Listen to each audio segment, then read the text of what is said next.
dini bitamami. Sallallahu alaihi sayyidina Muhammad wa ala alihi wa sahbihi wasallam. Alhamdulillah rabbil alamin. Alhamdulillah, we have Mas Revi, Pak Budi, Pak Tamim, and also Bu Pipit, Bu Safitri, Bu Pipit. Okay, so tonight we will review again our last lesson with Pak Yai. But last time we did until page. The last was 87. Yeah, our last shawir was 87. It means today is 88. Ya. Sekarang halaman 88. Adabul ghusli minal janabati. Oke, adabul ghusli minal janabati, halaman 88. Sudah ketemu Bapak Ibu? Sudah nggih? Coba sekarang saya ingin yang baca siapa ya? Pak Syukron. Pak Syukron, ya? Kitabnya kosong, waduh. Siapa yang berisi ini? Yang berikutnya harus ada isinya ini. Coba Mbak Mira ya. Adabul ghusli minal janabati. 1 paragraf sampai kaila yadi'a al-ma'u. 1 paragraf. Coba mikrofonnya pakai itu ya, pakai punya Bu.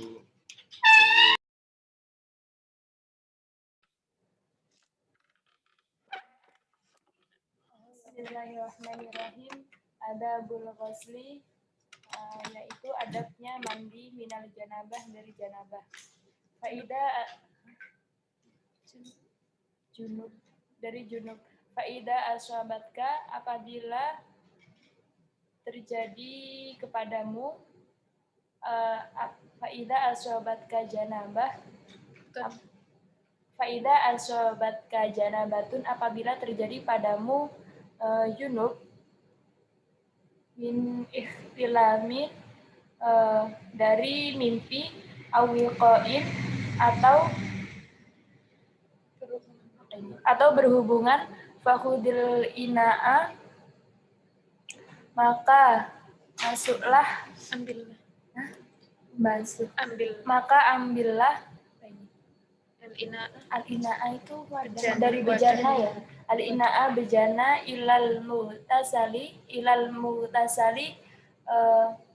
untuk membasuh pada tempat mandi. Ya, waghsil yadaika, dan basuhlah tangan kamu, awalan, kedua tangan. Yadaika, kedua tangan. Waghsil yadaika, dan basuhlah kedua tanganmu, awalan, terlebih dahulu, salasan 2 kali. Salasan 3 kali. Wa'azil, dan hilangkan apa-apa ala badanika, atas badanika, tubuhmu, min qadari, dari kotoran, watawaddo, dan berwudulah, kama, seperti wudunya, sabako fi wudu'ika, seperti berlakunya dalam wudu kamu, bisolati, untuk sholat, ma'a jami'id da'awati, beserta semua doanya, wal azkari, dan mengingatlah, dan berzikirlah, wa akhir ghusla qadamaika, dan akhirkanlah dengan membasuh kedua kakimu, kaila yaghi al-ma'u, supaya tidak sia-sia airnya.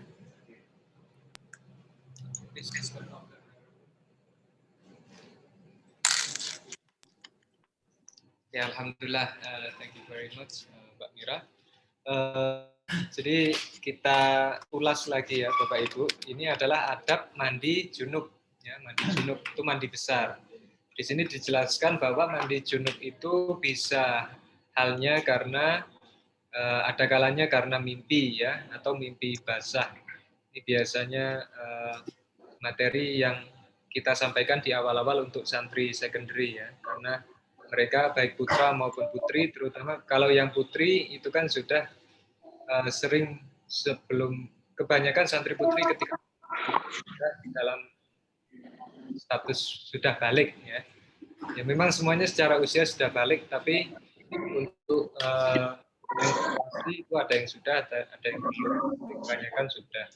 Nah untuk yang putra itu biasanya kebanyakan belum. Jadi memang ini salah satu materi yang awal biasanya kita sampaikan ke santri supaya apa? Supaya mandinya betul. Supaya kalau mandinya nggak betul, nanti gimana sholatnya dan seterusnya. Jadi ini adalah materi yang sangat penting disampaikan di awal. Nah, mandi tadi bisa halnya disebabkan karena mimpi atau mimpi basah, ataupun di sini berhubungan badan, ataupun kalau putri berarti kalau period. Ya. Nah, di sini disampaikan bahwa kita diminta untuk mengambil air kemudian dibawa ke tempat mandi. Ini karena konteksnya zaman dulu ya. Zaman dulu belum ada kran, belum ada pipa, jadi tempat mandinya di rumah, airnya ngambil di sungai misalnya, atau airnya mengambil di mata air misalnya. Karena ini kita diminta siap-siap intinya. Tapi kalau sekarang berarti ya tinggal masuk ke kamar mandi. Wagsil yadaika awalan salasan ya. Kemudian kita diminta untuk membasuh atau mencuci tangan kita dulu sebanyak 3 kali ya, supaya ini menghindari tangan kita dalam kondisi kotor ataupun nanti mustakmal ya. Jadi supaya airnya tangan kita suci, jadi nanti khawatir ada air yang menyiprat dari tangan kita, nyiprat masuk ke wadah, itu insya Allah sudah tidak mustakmal karena tangan kita sudah suci. Jadi ini bentuk kehati-hatian dari ulama untuk menghindari air tersebut mustakmal. Atau mustakmal itu apa sih? Mustakmal itu sudah digunakan untuk bersuci. Hukumnya masih suci, tapi tidak bisa untuk mensucikan. Jadi tidak bisa dipakai untuk mandi besar ataupun wudu. Tapi kalau diminum boleh, karena masih suci statusnya. Nah, kemudian ya setelah cuci tangan, kemudian kita dianjurkan untuk berwudu. Ya, dianjurkan untuk berwudu sebelum mulai mandi besar. Wudunya seperti apa? Ya seperti wudu kita ketika kita hendak sholat, ya, sama saja. Kemudian juga dengan doa-doanya wudu dan zikir-zikir yang ada di dalam wudu yang kemarin sudah kita pelajari bersama-sama. Ketika membasuh wajah, doanya apa, membasuh tangan, doanya apa, kemarin sudah kita pelajari. Ini juga kita laksanakan ketika kita wudu untuk mandi besar. Ya. Wa akhir ghusla qadamaika kaila yati alma. Nah ini juga disampaikan ketika kita mandi besar, bagian kaki itu akhir-akhir nanti membasuhnya, supaya airnya tidak ada yang terbuang sia-sia. Fa'idha farokta, kita lanjut ke paragraf kedua, halaman 88. Fa'idha farokta minal wudu'i, ketika sudah selesai wudu, fasubbal ma'a ala syikika al-aiman, salasan. Ya. Kemudian kita ngesokake itu bahasa Indonesia apa? Mengguyurkan. Aduh, malah bingung bahasa Indonesia.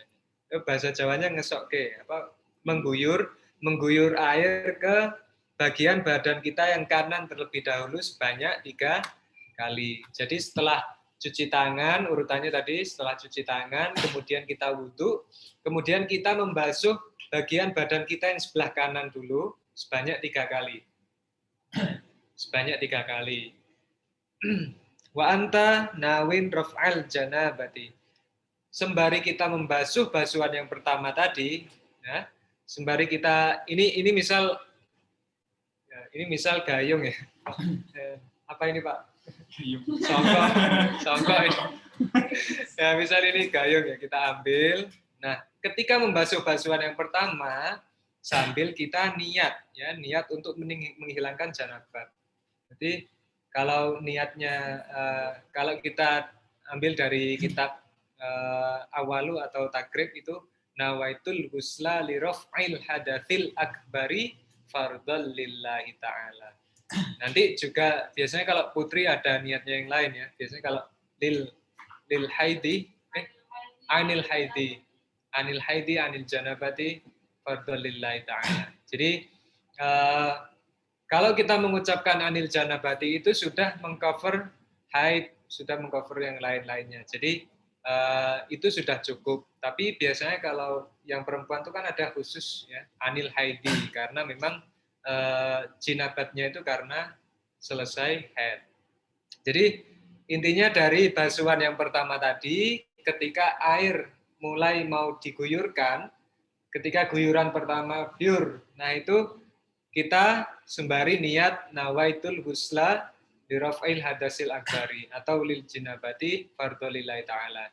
Kalau tidak tahu bahasa Arabnya, yang penting saya niat mandi menghilangkan jinabat fardu atau wajib karena Allah Ta'ala.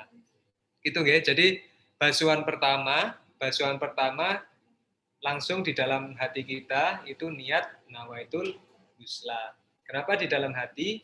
Karena memang seluruh niat amal ibadah itu yang primer itu yang ada di dalam hati. Adapun kalau diucapkan di lisan itu adalah pembantu ya, membantu hati kita untuk mengucapkan niat.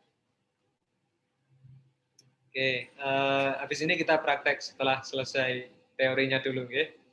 Wa anta nawin raf'al janabati. Nah, ketika basuh niat untuk menghilangkan janabat. Tsumma ala syikkika al-aisari talatan.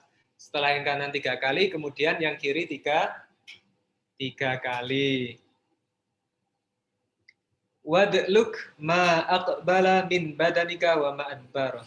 Kemudian kita diminta untuk menggosok bagian badan kita, bagian depan badan kita maupun belakang. Jadi termasuk kemaluan dan juga jalan belakang itu juga harus dibersihkan. Wa khallil sya'ra ra'sika wa ausilil ma'a ila ma'ati fil badani. Wa khallil, kemudian di sela-selai rambut kita ya. Jadi supaya airnya bisa masuk berarti digosok nggih. Berarti digosok. Kalau saya enak kan karena nggak perlu banyak-banyak. Tapi kalau yang putri, yang perempuan kan panjang. Jadi harus betul-betul air itu dipastikan sampai masuk ya, sampai ke kulitnya. Nah. Kemudian ila ma'ati fil badani wa mana bitis sya'ri. Juga lipatan-lipatan yang ada di dalam tubuh ya. Misalnya kalau tangan berarti kan siku, misal ketiak ya. Misal apalagi belakangnya telinga itu juga lipatan. Kemudian belakangnya lutut dan sebagainya. Jadi harus dipastikan seluruh lipatan-lipatan perut. Ya, perut juga ya. Jadi kalau pas gini kan melipat, nah, harus gini digosok. Jadi seluruh lipatan kulit yang ada dalam tubuh kita ya, termasuk apa? Meskipun yang tidak terlipat, bawahnya kuku ya. Bawahnya kuku kita, di bawahnya kuku kita itu juga harus terbasuh ya. Karena apa? Kalau kukunya misal agak panjang terus ada kotorannya. Ya kalau kotorannya itu bisa diresapi oleh air. Tapi kalau ternyata campur minyak, misal habis goreng habis goreng tempe gitu, terus tangannya minyak semua gitu ya. Nah, terus masuk ke dalam kuku semua. Nah ini juga harus kita perhatikan, kuku-kuku itu juga dibersihkan, ya. Sela-sela yang ada di bawah-bawah kuku itu harus dibersihkan. Wa mana bitisyari, tempat tumbuhnya rambut, wa ma khaffa minhu wa ma kathufa. Jadi tempat tumbuhnya rambut ya, entah itu tipis ataupun itu tebal. Nah, ini ketika di awal bridging program, bukan bridging program ya. Ketika santri pertama kali datang, ini betul-betul kita jelaskan secara detail ya. Supaya apa? Supaya mereka tahu. Dan ini saya kira Bapak Ibu juga harus tahu secara detail bahwa seluruh anggota yang ada dalam tubuh kita, lebih detailnya ini ada di dalam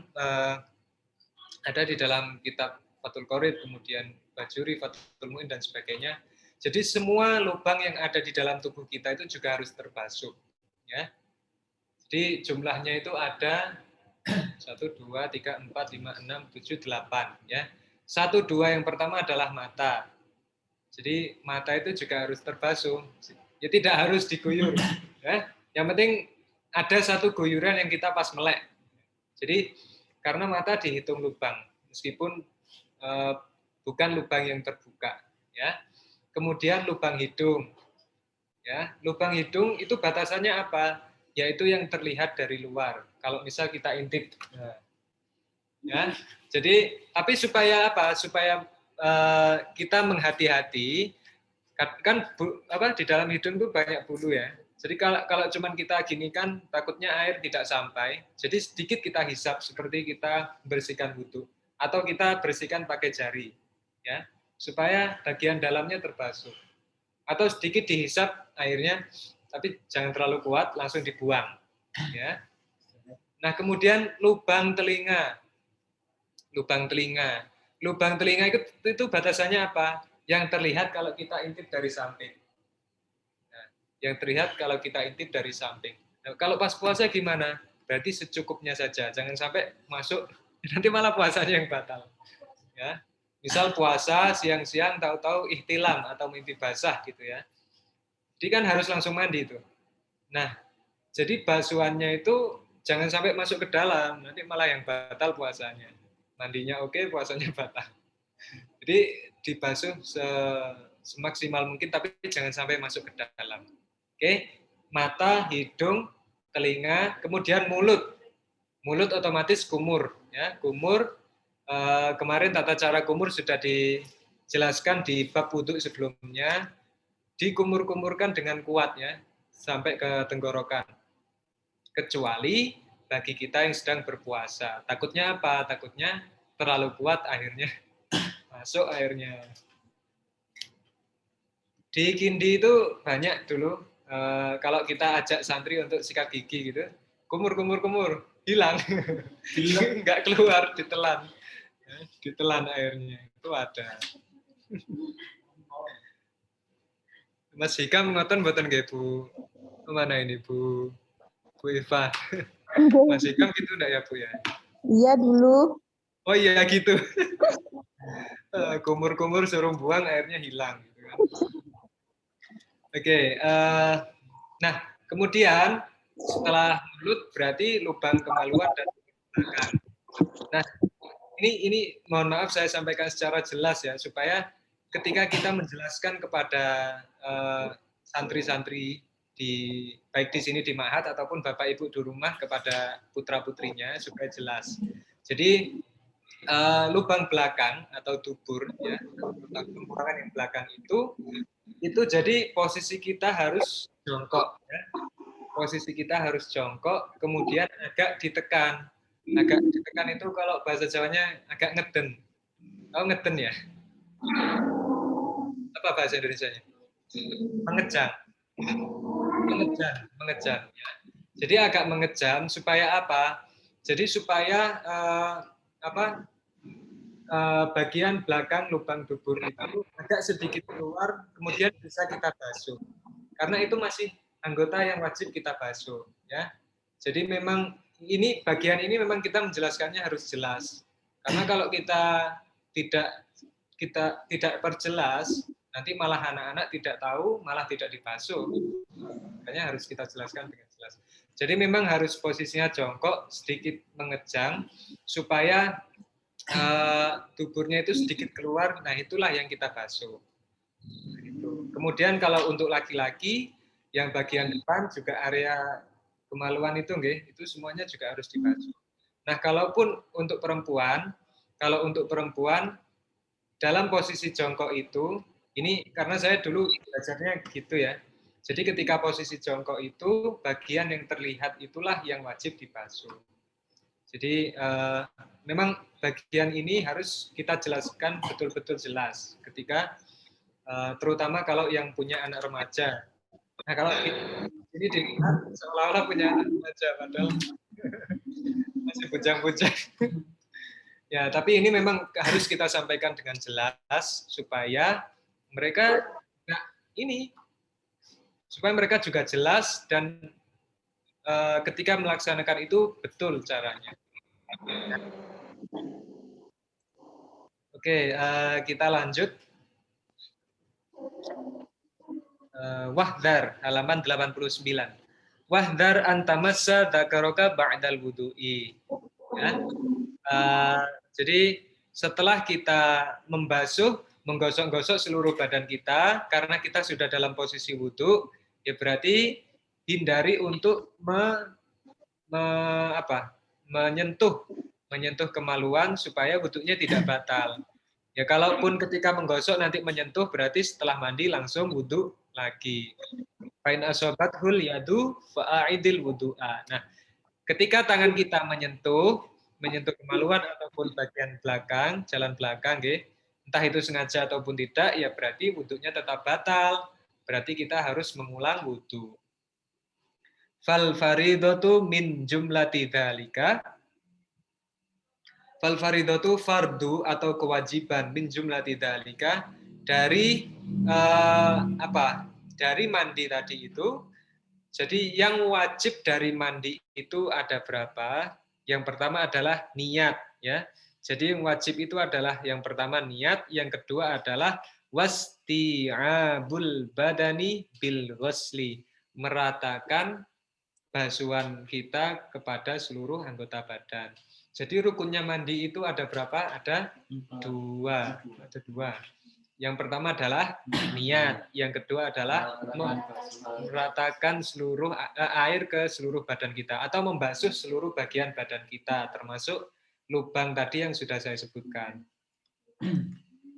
Nah, waminal wudu'i, dan dari wudhu ini maksudnya apa? Kalau tadi fardunya mandi, yang sekarang adalah fardunya wudhu, itu ada berapa? Ada 6. Ghuslul wajhi, membasuh wajah, wal yadaini, dan membasuh kedua tangan, ma'al mirfaqaini beserta siku. Yang ketiga adalah mas wa mashu ba'dir ra'si, mengusap sebagian kepala, ya, atau bisa diwakili oleh rambut. Ya, jadi kemarin sudah kita bahas ketika membasuh kepala ketika wudhu itu bisa sebagian kepala bisa diwakili minimal 3 helai rambut. Nah ternyata rambut yang bagaimana? Yaitu rambut yang posisinya masih di kepala kita. Maksudnya kalau ya maksudnya bukan yang sudah ini, maksudnya yang posisinya itu masih berada di sini. Masih di kepala kita. Kalau perempuan kan kadang rambutnya panjang. Nah, kita tidak bisa membasuh rambut yang di ujungnya ini 3 dicelup gitu ya. Nggak bisa. Jadi harus rambut, meskipun rambutnya panjang, harus rambut yang masih di area kepala kita. Ya. Minimal 3 helai. Tuh. Kalau saya jelas nggak bisa.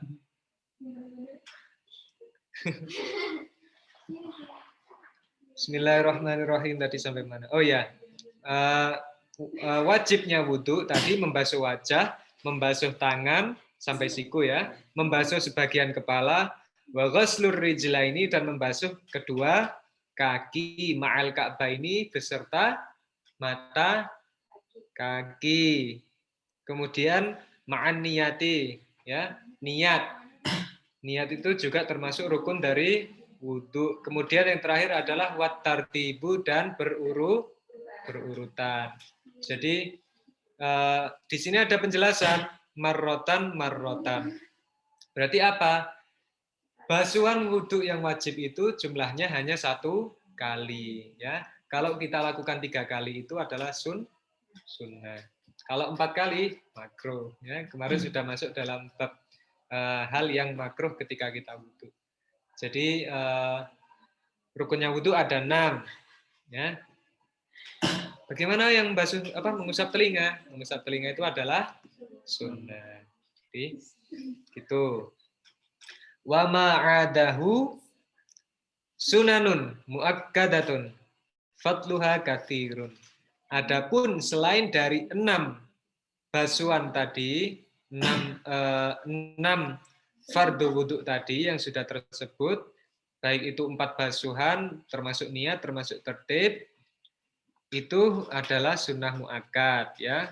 Contohnya apa? Kemarin sudah masuk di bab yang sunnahnya wudhu, membasuh kedua tangan, melakukan basuhan 3 kali, mendahulukan anggota badan yang kanan, mengusap telinga, mengusap leher, apalagi kemarin, membaca doa-doa setiap basuhan, yaitu sunnah muakkadah.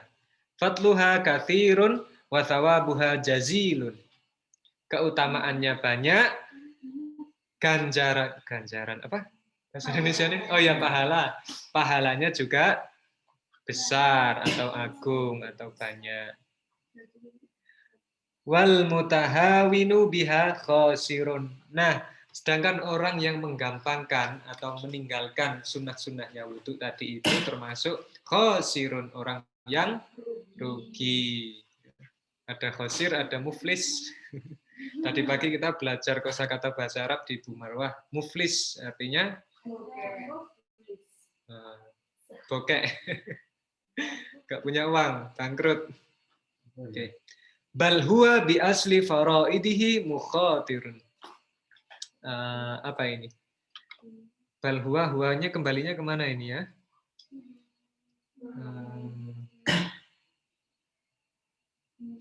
Fardu. Ya? Apa? Sunnah. Bal huwa bi asli faraidihi mukhatir. Wudu ya. Jadi kembalinya kepada wudu. Jadi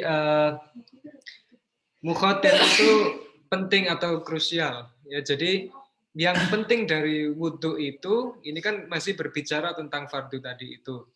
Jadi hal yang paling penting atau yang pokok, kita kembali ke bab yang paling awal yang dijelaskan oleh Pak Yai, yaitu amal itu ada amal yang pokok, ada yang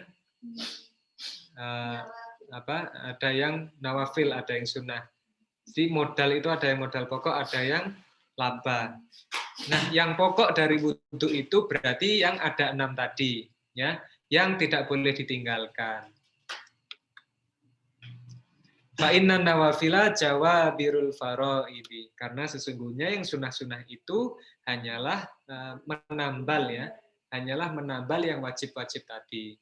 Jadi bukan dibalik, sunnahnya dilakukan, yang wajib ada yang ketinggalan. Tapi harus yang wajib dulu yang dilakukan, yang sunnah itu adalah tambahan. Atau untuk menambah pahala kita ketika melaksanakan wudhu. Ini mau diskusi dulu atau lanjut tayamum? Diskusi dulu. Oke, silahkan Bapak Ibu mengenai bab wudhu dan mandi barusan. Oh, ini babnya mandi ya. Mandi janabah barusan, silakan jika ada yang mau ditanyakan. Monggo, yang ada di rumah, yang ada di sini.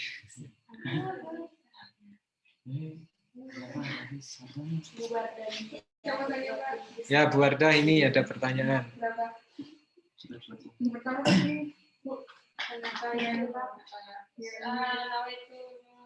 Selain dari ahli janabati, katanya Pak Yasri tadi ahli janabati sudah ikut sama yang head. Nah, tapi biasanya janabah ya untuk junub, head ya untuk head. Tapi yang sudah ikut without janabah. Wirafil hadasil akbari. Wirafil hadasil akbari ya. Saya Pak Yasri tadi salah nyebutin. Nah, hadasil akbari. Ya.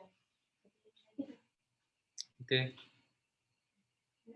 Nomor itu, ya. Kalau istilahnya tidak membatalkan puasa ya? Betul. Oke. Ya. Kalau pas mandi, terus apa? Misalnya mau puasa, kayak kemarin itu pagi hari ya. Nah, pas selesainya mandi itu udah masuk subuh. Puasa ya? Boleh waktu mulai mandi. Oke, ini ada 2 pertanyaan Bapak Ibu. Yang pertama adalah apa tadi? Ihtilam atau mimpi basah di tengah-tengah puasa, apakah membatalkan puasa? Itu pertanyaan yang pertama.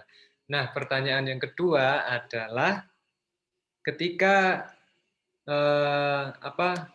seseorang punya hadas besar, ya, malam misalnya, malam hari hadas, kemudian sampai masuk waktunya puasa itu belum mandi besar.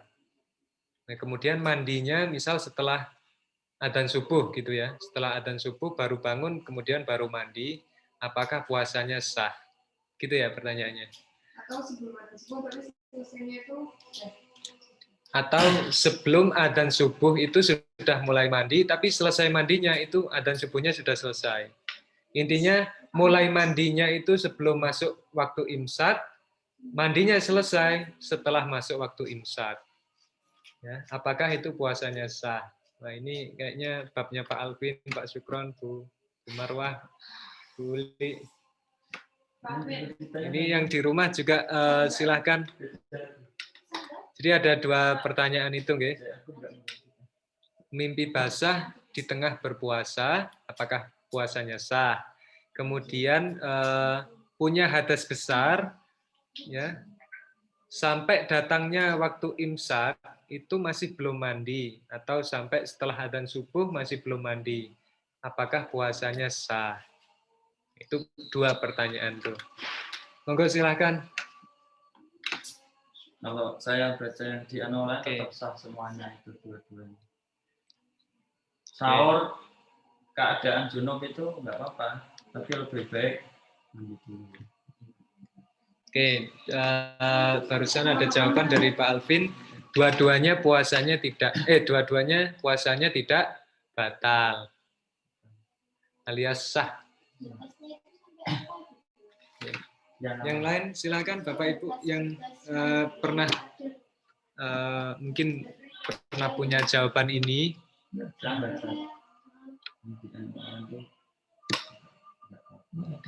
Bu Pipit, Bu Iva, Pak Tamim, Pak Budi, Mas Revi. Oh, yang nomor 2 itu ya. Nah, kalau yang pertama tetap sama. Yang kedua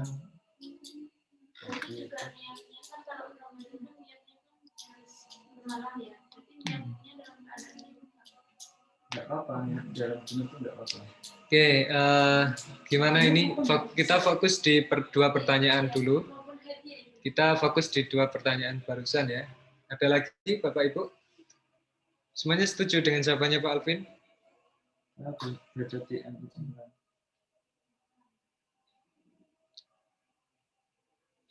Oke. Bu Wardah, Bu Wardah yang tanya ya. Oke, silakan ini Bapak Ibu. Saya langsung menjawab pertanyaan yang pertama, nggih. Jadi pertanyaan yang pertama ini karena saya juga sudah membaca referensinya. Jadi yang pertama, jadi ini sebetulnya masuknya di bab sesuatu yang membatalkan puasa. Nah, salah satu yang membatalkan puasa itu adalah bagi perempuan datangnya haid atau nifas. Ya. Kalau istihadah tidak batal. Nah, kalau bagi laki-laki yang membatalkan itu adalah keluarnya air mani dengan sengaja. Atau kalau bagi perempuan dan laki-laki yang membatalkan itu adalah makan, minum, dan berhubungan badan. Itu yang membatalkan. Nah, bagi laki-laki yang membatalkan itu adalah keluarnya air mani dengan sengaja. Nah, kalau ihtilam itu adalah yang tidak sengaja, maka tidak membatalkan puasa. Nah, kalau untuk yang pertanyaan yang kedua, tadi dari Pak Alvin, juga dari Pak Sukron, ya. Jadi itu tidak membatalkan puasa, Tapi begitu bangun, ya langsung mandi, ya langsung mandi. Dan ketentuan mandinya tadi sudah sama-sama kita pelajari ya. Tetap membasuh semua lubang yang ada dalam tubuh, tapi jangan sampai masuk ke dalam.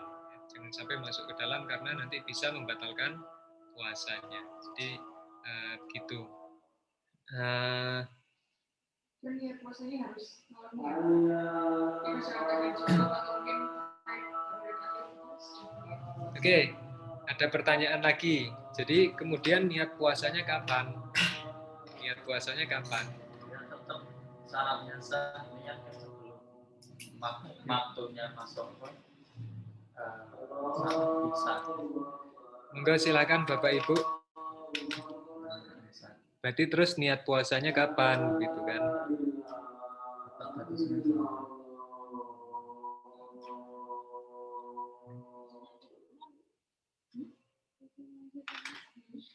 Oke, jadi langsung mawon nggih. Kita kemudian masuk di bab tayamum. Jadi niat puasa itu dibagi menjadi, kalau melihat status puasanya itu dibagi menjadi dua. Yang pertama adalah wajib alias puasa Ramadan. Kemudian yang puasa sunnah. Kalau puasa Ramadan, niatnya itu wajib sebelum imsak. Ya, jadi harus mulai tenggelamnya matahari sebelum kita berpuasa. Artinya kalau sekarang hari Senin kita mau berpuasa, berarti kita mulai niat itu bisa setelah maghrib, hari Ahad maghrib, satu hari sebelumnya. Ya. Hari Ahad maghrib itu kita sudah bisa mulai niat puasa untuk hari Senin. Batas terakhir niatnya itu adalah ketika terbitnya fajar di hari Senin, alias imsak di hari Senin. Itu kalau puasa Ramadan. Puasa Ramadan niatnya harus sebelum imsak. Ya, makanya niatnya itu wajib. Kemudian yang kedua adalah puasa sunnah. Puasa sunnah itu niatnya maksimal bisa sampai waktu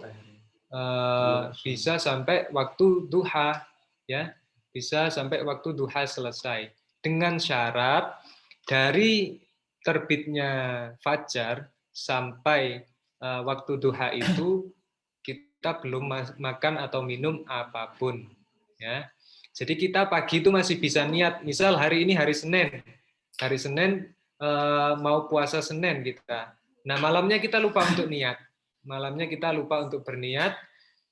Asalkan mulai dari terbitnya fajar, kita belum makan ataupun minum, tiba-tiba jam 7, aku tak niat puasa hari ini. Itu masih bisa. Itu kalau puasa sunnah, ya. Misal pagi-pagi ya, kan. Pagi-pagi buka meja, loh, nggak ada makanan. Ya wis, kalian puasa. Itu boleh kalau puasa sunnah. Ya. Itu puasa sunnah boleh. Ya. Tapi kalau yang Ramadan tadi memang harus sebelum imsak. Oke, Bapak Ibu, kita lanjut adab tayamum ya. Nah, langsung saja. Halaman 90. Adabut tayamumi, adab tayamum. Fa in ajazta anil ma'i li faqdihi ba'da talabi. Ketika kita susah dalam mendapatkan air, setelah kita berusaha untuk mencarinya, jadi harus ada usaha untuk mencari dulu. Au limani'in minal wusuli ilaihi min sabu'in au min habisin, ya. Atau ada air tapi kita tercegah untuk sampai di air tersebut. Misalnya kemarin karena ada binatang buas misalnya. Ya, kalau dalam konteks di Myanmar berarti misalnya ada perang, ya. Airnya ada di mana? Di depan situ tapi di sini diblok gitu ya, bakar ban, ada apa macam-macam. Kita tercegah untuk mendapatkan air itu juga termasuk kita tercegah dari mendapatkan air. Aumin habisin, atau karena kita di dalam penjara. Kok kita? Atau karena di dalam penjara gitu ya, nggak usah kita. Aukan al-ma'u al-hadiru tahtaju ilaihi li'at syika. Atau ada air, tapi air tersebut untuk sudah haus, air adanya cuma itu, ya. Itu kan berarti air untuk minum kita. Nah, berarti kita tidak ambil air itu untuk wudhu, tapi tetap untuk minum. Au atshi rafiqika, atau ada air, kita nggak haus, tapi teman kita haus. Teman dekat kita ya, kemarin sudah dijelaskan Pak Yai, bedanya sohib dan rafiq. au kana milkan li ghairika walam yabi' illa bi aktsari min tsamanil misli. Atau ada air tapi airnya dijual mahal, kita nggak bisa beli. Itu au kana bika jirahatan jirahatun au maradun takhafu minhu ala nafsika. Atau di badan kita ada luka yang tidak boleh terkena air, ya. Ya, atau kalau tidak ada luka tapi kondisi badan kita tidak boleh terkena air, misalnya cacar air dan sebagainya. Fasbir hatta yadkhula waqtul faridati. Nah, kita diminta untuk menunggu sampai waktunya sholat datang, ya. Ketika kita sudah memenuhi syarat-syarat tadi, tidak menemukan air, ada air tapi bahaya, ada air tapi kita sakit, maka kita diminta untuk menunggu waktu sholat, kemudian kita melakukan tayamum. Tumaksid sa'idan thayyiban alaihi turabun. Kemudian kita menyengaja untuk mendatangkan debu, ya, thayyiban, yang thayyib, ya, yang tidak hanya suci tapi bersih, ya. Khalisun, yang murni, thahirun, yang suci, layyinun, yang lembut, ya. Jadi yang suci, yang bersih, yang lembut, bukan yang kasar, bukan yang pasir, ya. Pasir dengan debu itu beda. Jadi kemarin dicontohkan Pak Yai, walaupun di pesawat itu biasanya tertutup dan pakai AC terus dan jarang ada debu menempel. Itu juga tetap termasuk ada debunya, ya. Yang nempel di dinding-dindingnya pesawat itu misalnya. Nah, kemudian fadrib alaihi kaffaika dhamman baina asabi'ika. Nah, kemudian ini adalah tata cara untuk mengambil debunya. Setelah ini kita praktek one way istihabatas sholati, istibahatas sholati, ya. Kemudian kita berniat untuk supaya kita dibolehkan untuk sholat. Nah, ini sudah masuk di tata cara. Saya bacakan mawon. Wamsah bima wajhaka kullahu marratan wahidan. Jadi usaplah wajahmu dengan kedua tangan tadi itu satu kali. Wala tatakallaf isolul gubari ila mana bitis syuri khaffat au kafufat. Ya. Kita tidak perlu untuk sampai memasukkan debu tadi itu ke tempat-tempat tumbuhnya rambut yang ada di tangan ataupun wajah kita. Jadi misal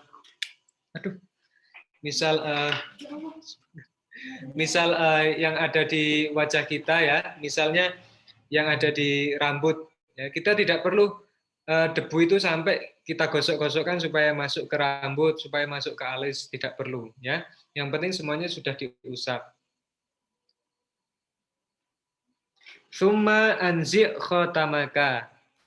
Kalau pakai cincin berarti cincinnya harus dilepas. Kalau sekarang berarti kalau pakai jam tangan berarti jam tangannya juga harus dilepas.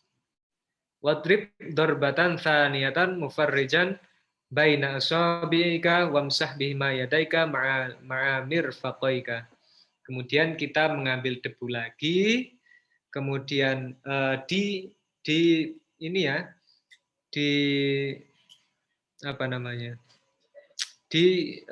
diusapkan ke jari kita, ya, kemudian ke kedua tangan kita mulai dari ujung jari sampai siku. Fa illam tastau'ibuha fadrib darbatan ukhra ila an tastau'ibaha. Nah, kalau tastau'ibahuma. Nah, kalau usapan kita tadi, kita rasa usapan yang kedua tadi, oh kok ternyata belum sampai semuanya terusap, kita ulang untuk yang kedua kalinya. Nah, tsumamsah ihda kaffaika bil ukhra. Jadi telapak tangan satu mengusap tangan yang lainnya. Oke, nah kemudian selanjutnya ini langsung mawon, habis ini kita praktek ya karena udah mau isya. Nah, tayamum itu hanya berlaku untuk satu sholat wajib. Kemudian setelah sholat wajib tersebut, Kalau kita mau melaksanakan sholat sunnah juga bisa. Nah, tapi kalau misalkan maghrib, ya sholat maghrib kita menggunakan tayamum. Terus sholat maghrib, setelah itu kita bisa melaksanakan sholat ba'diyah maghrib. Tapi kalau sudah masuk waktunya isya, kita harus tayamum lagi. Karena satu tayamum hanya berlaku untuk satu sholat wajib. Tapi kalau yang sunnah, boleh berkali-kali. Nah, langsung praktek, yuk. Ini kalau tidak nutut nanti prakteknya kita ulang lagi di pertemuan berikutnya, okay? Jadi basuhan atau usapannya tayamum itu misal kita ambil debu di sini, okay? Ini untuk yang pertama. Nah, jadi kemudian kita memukulkan tangan kita satu sama lain, tapi pelan saja ya, nggak usah keras-keras. Jadi seperti ini. Nah, ini tujuannya apa? Kalau ada yang kasar-kasar itu supaya jatuh. Nah, kemudian diusapkan. Cara mengusapnya, jadi supaya seluruh wajah itu terusap, kita mulai dari atas ya, dari atas. Nah, ini tangannya jangan diangkat. Jadi jangan set terus kan, bukan gitu. Tapi harus tetap mengalir dan tetap menempel ya. Harus tetap menempel dan tidak usah gini-gini. Jadi sekali saja, serat. Jadi ujung jarinya ini untuk bagian dahi, serat. Nah, kemudian jari-jarinya masuk ke area mata. Nah, jempolnya sama seperti kita wudhu kemarin, di dagu ya. Jempolnya di dagu. Nah, supaya semua area mulai dari sini sampai sini semuanya langsung terusap dalam sekali usapan ya. Jadi jari-jarinya serat. Jadi ini langsung masuk ke area mata yang ini masuk ke sini guys, serat. Jempolnya itu di sini. Nah, jadi supaya dagunya juga terusap. Nah, ini diingat-ingat. Minggu depan kita ujian praktek. Masya Allah. Oke, kemudian yang kedua adalah tangan. Nah, karena tadi kita sudah ambil debunya di sini, jadi kita tidak boleh ambil lagi. Ibaratnya air ini sudah mustakmal ya, sudah tergunakan. Jadi debunya kita cari di tempat lain. Nah, di sini misalnya. Langsung kita ketuk-ketukan lagi. Nah, harus dicopot ya ini. Nah, kemudian telapak tangan ini dibagi menjadi dua, yaitu yang bagian atas dan bagian yang bawah. Nah, bagian atas yang ini kita gunakan untuk mengusap yang area luar ini ya. Seret. Jadi ini masih yang atas semuanya, jari-jari. Nah, kemudian telapaknya kita gunakan untuk bagian dalam. Seret. Sampai siku ya, maaf. Bagian dalam, seret. Jempolnya ini, yang ini ditemukan dengan jempol yang ini. Jadi ketemunya di sini nanti. Seret. Nah, karena ini kan belum terusap tadi di awal. Jadi di awal tadi baru sini, ya kan? Belum terusap kan ini.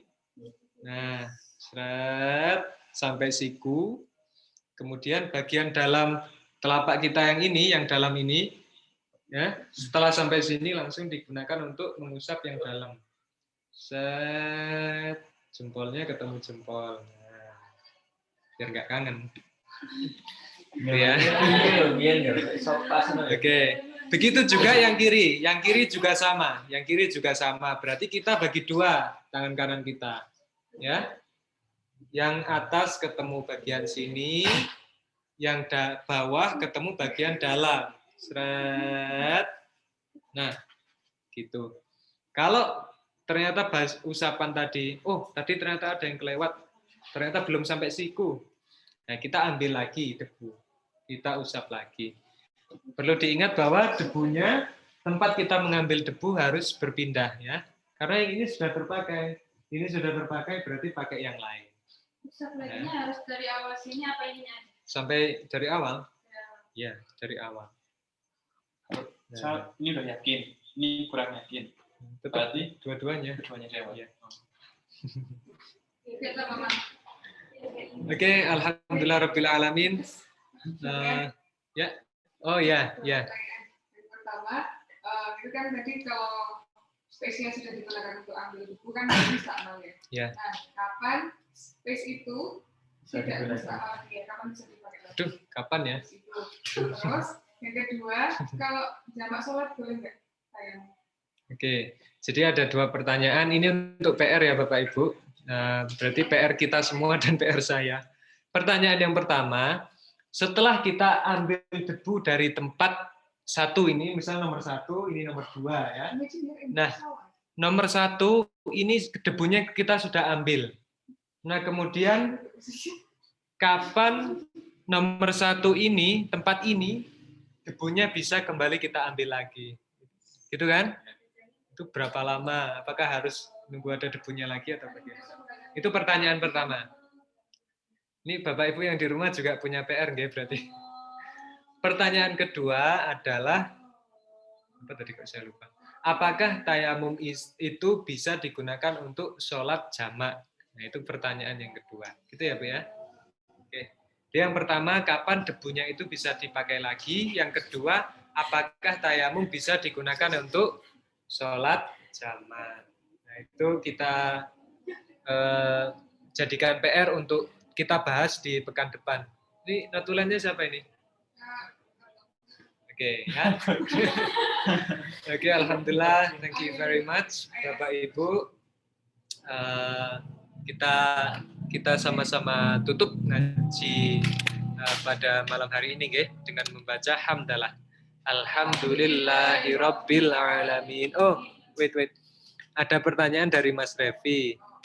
Apabila ada hadas besar kemudian menunda-nunda untuk mandi wajib dan tidak disegerakan, apakah ada hukumnya? Atau apabila kita hadas besar apabila kita punya hadas besar, apakah harus disegerakan mandi junub? Terima kasih. Berarti ada 3 pertanyaan ya yang kita bahas untuk pekan depan. Oke, thank you very much Bapak Ibu. And let's recite doa together. Alimum bi asrori, khabirum bi hajati, sami'un basirum bil qulubi wa mahawat, bi ismika arjuni kana ila matalibi, bi jahika fal amlaku jam'an tasarrufat. Subhanakallahumma bihamdik, asyhadu an la ilaha illa anta, astaghfiruka wa atubu ilaik. Alhamdulillahirabbil alamin, wallahu a'lam bishawab, wallahu muwaffiq ila aqwamit thoriq. Assalamualaikum warahmatullahi wabarakatuh.